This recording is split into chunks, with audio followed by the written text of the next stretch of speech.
When people hear about a raw food diet, they think dangerous, time-consuming, messy, and expensive. All of these are myths. For less than $2 a day, I quickly and easily feed my 70-pound Staffy a totally animal-based raw food diet. I'll show you how. This is how I feed him every meal.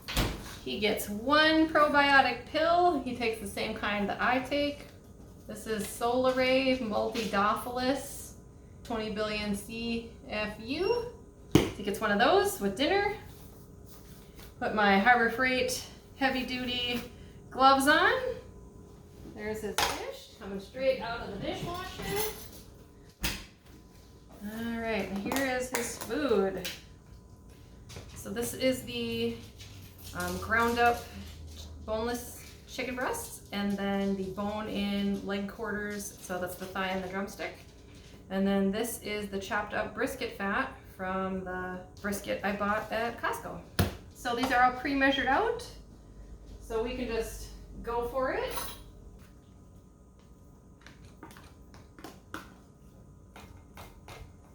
And I just scoop it out. Yeah, so these are the containers that in the video that the lady talks about. These are the exact ones she recommended on Amazon. And then I open up his probiotic because he will not eat the pill. He will eat all of the food and leave the pill on the bottom.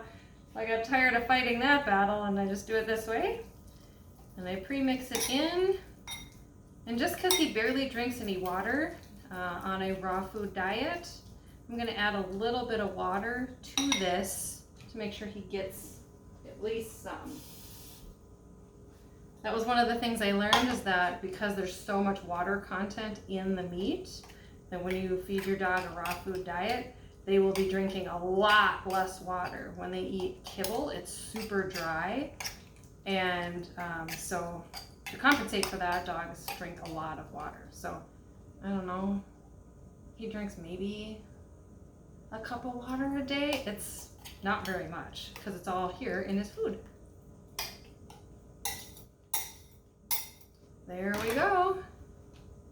And then while he is eating, I'm gonna rinse or wash these all out with dish soap.